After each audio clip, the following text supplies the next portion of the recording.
Aku tak tahu. Aku pun tak tahu, jadi kita tengok sama-sama. Jom. Mana Johan ni? Janji pukul 5. Sampai lagi. Bukan. Telefon juga. Halo? Kau kat mana? Kau janji kedai Kak Zah? Ha? Belakang, mana kau? Datanglah. Ini motor apa? Dekat je ni. Dah dekat dah ni. Nak naik motor juga. Macam-macam hal. Ada dekat macam tu naik motor juga. Ha.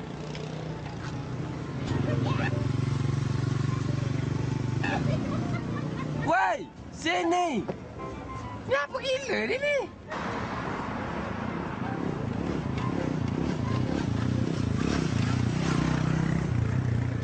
La ilaha illallah. Kau ni macam budak kecil lah perangai. Apa kau main ni? Sini. Sampai pun kau.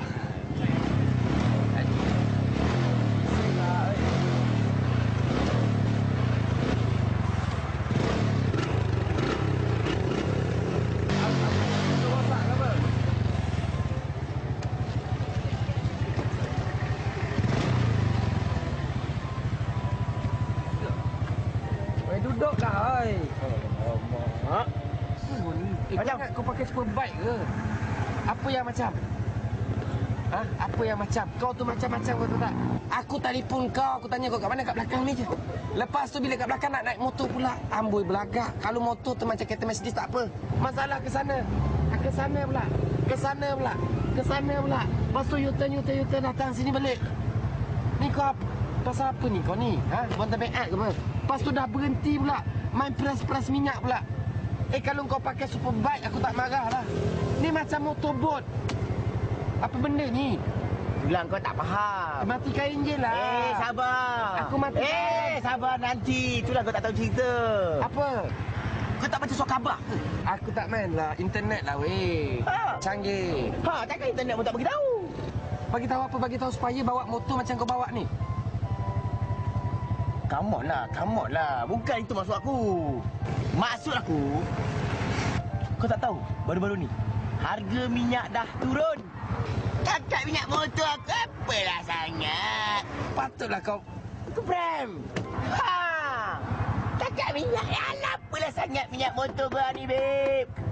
Come on lah. Minyak turun? Minyak. Cuba lah. Boleh.